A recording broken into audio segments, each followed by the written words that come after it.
So we heard that this feast of the Ascension is like a general rising up to his battle mountain to conduct his campaign against the forces of darkness. And we're part of that army. If we've been baptized, if we've been confirmed in that baptism, we are warriors for the Lord. And we heard in our gospel today our mission orders. And like a good general, he sets forth his orders. And like good soldiers, we don't change those if he hasn't given us another mission assignment. We continue to follow that mission order. And it hasn't changed for 2,000 years. And so it's important for us to understand, what are we supposed to be doing? How are we supposed to be fighting? Because just imagine a soldier who doesn't even know what he's supposed to do, and he's just kind of walking around in the midst of the battle, and all these cannonballs are flying around. He's like, I don't even know why I'm here. And many times that's what we're like. We're sort of like these funny little comic guys just kind of walking through the battlefield, and we're not really sure what's going on. Or maybe we don't even realize that the battle's even going on. And the cannonballs are maybe invisible, but they're just as lethal. So Jesus today gives us 4 verbs that are our mission assignment.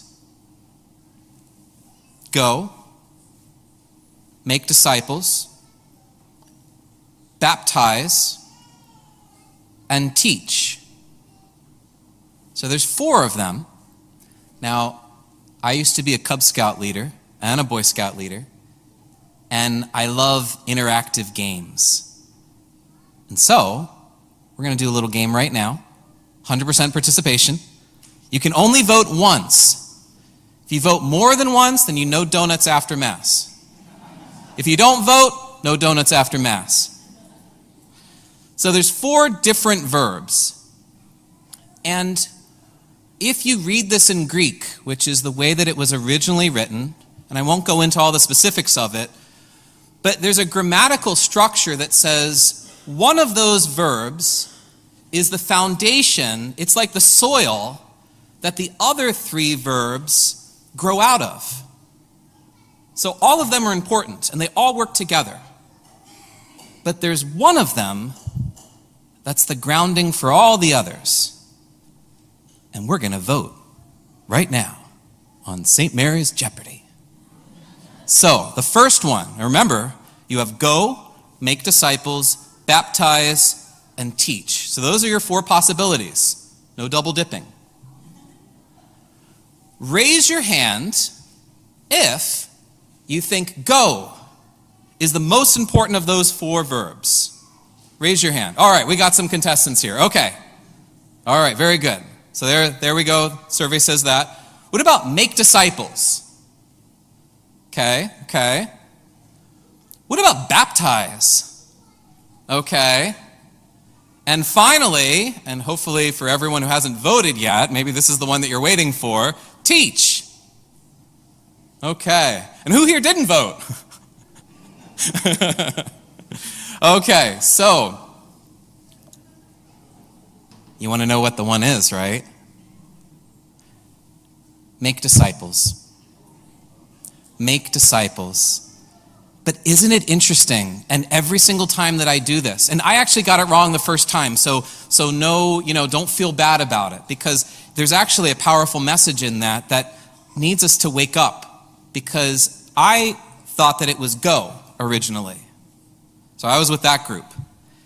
But when I actually heard what Jesus intended in Greek, I kind of was scratching my head a little. And maybe some of you are doing that, because if you notice, make disciples was the one that had the least amount of hands raised. All the other 3 had the most.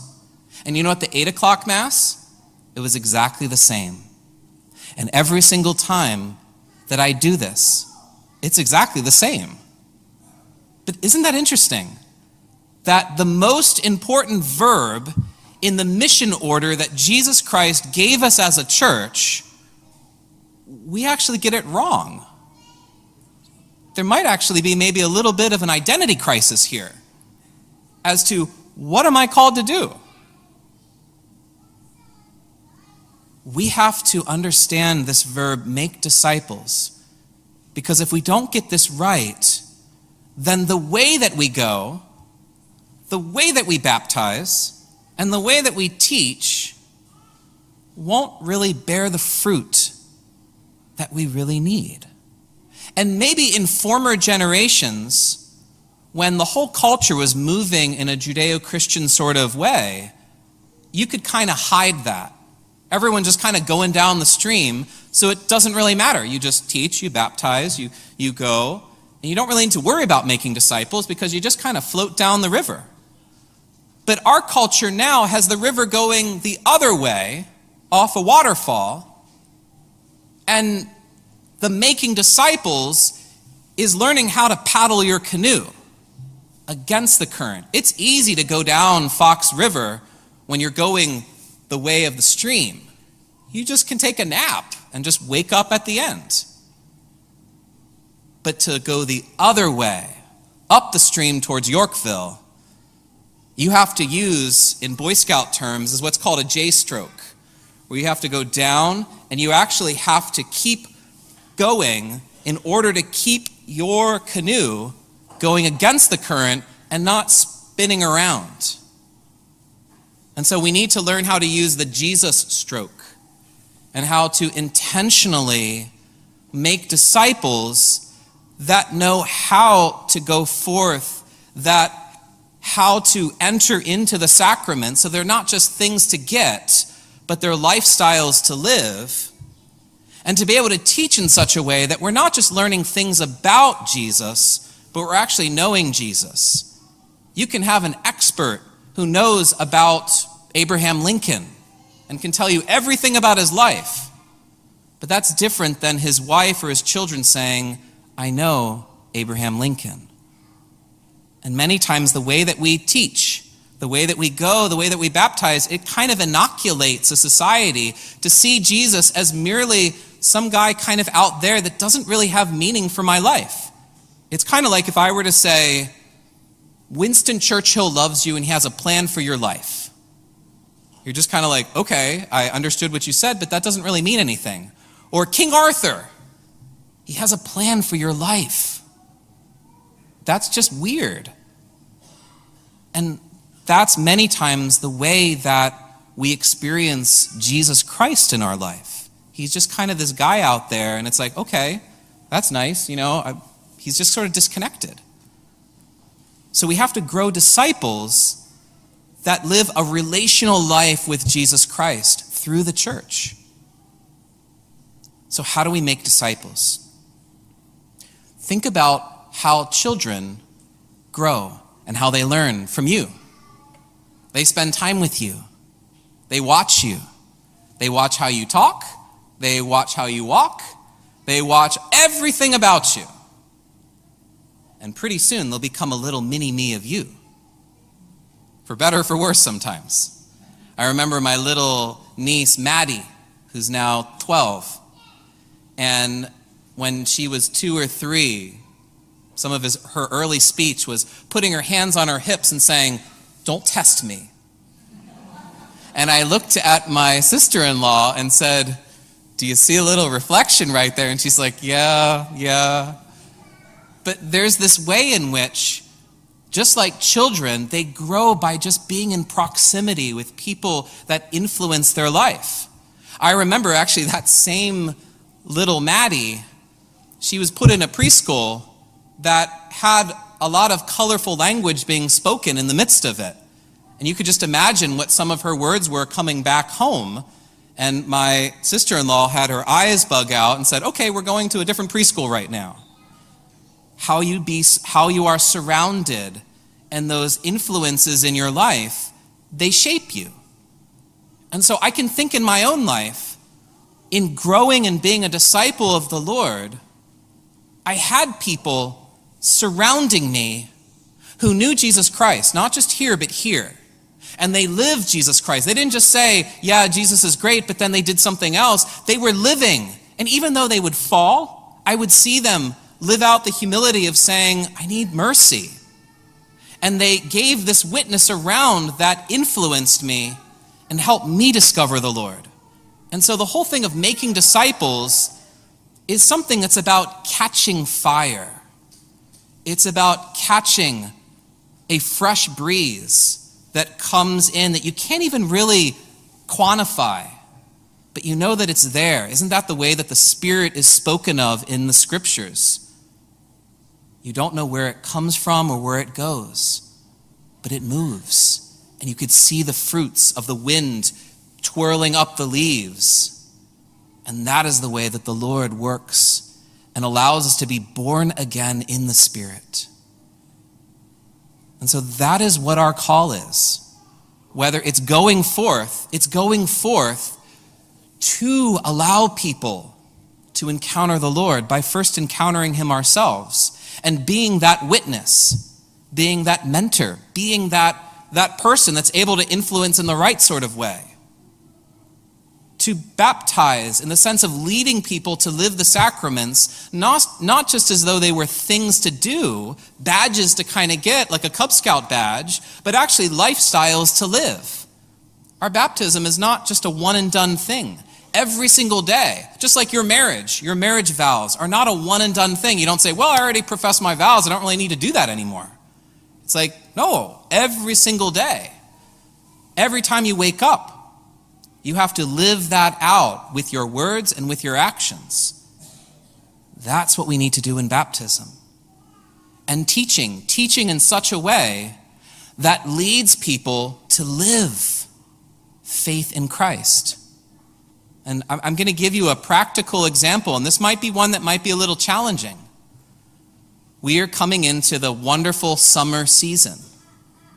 And there just may be, a temptation to go on vacation from Mass. I remember 8 years ago, one of my families here, not here actually right now, but one of my families came up to me and said, we're just kind of go on vacation from Mass. But if you think about the Mass, whether it's here or wherever, that is that weekly gathering of the family, saying, Jesus Christ, you are the Lord of my life, and you've brought me to this family. And so if we take a vacation from Mass, we actually take a vacation from our family. Just imagine that. Someone saying, I'm just going to take a vacation from all of you. It's like, we don't do that. And yet we do that in this other way of saying, well, there's all sorts of other different things to do. Mass gets kind of put to the side. And so what I would challenge you to do, and this is part of this discipling part, is that your children, your grandchildren, your friends, all those people around you will look to you as someone who is saying yes to God by even just being here. And they will look to your example to say, do you truly profess and live what you say? So when we're tempted to maybe take a little break from go on vacation from our vocation to follow the Lord, maybe instead make it a fun activity. If you go camping, look and find through masstimes.com, where's the closest little country church? It's amazing how they're everywhere. And you can find them. There's all different ways to find them. Whether you go to the beach, find the church over there. Whether you go to a different country, find the church over there. That's the amazing thing of being Catholic, is that we have the church everywhere. And so make that an opportunity not to just walk away from the family, but get to know the family even more. Get to know your brothers and sisters that maybe live in a different state, that are part of this little tiny country church. Get to maybe know, how do they celebrate the Mass? Maybe to learn some other different fresh ways of being able to experience the love of the Lord. If you go to a different country, see how they do it. It's amazing how they do it. So do you see how that's a way in which you are making disciples? It's my call as a spiritual father to influence you guys for that greater glory of God, to say, think about how we're living our life. If we're here and we're saying we're Christian, then that means we're actually saying Jesus Christ is the source of our life. But if we're actually not living it, then we're kind of living a contradiction in our life.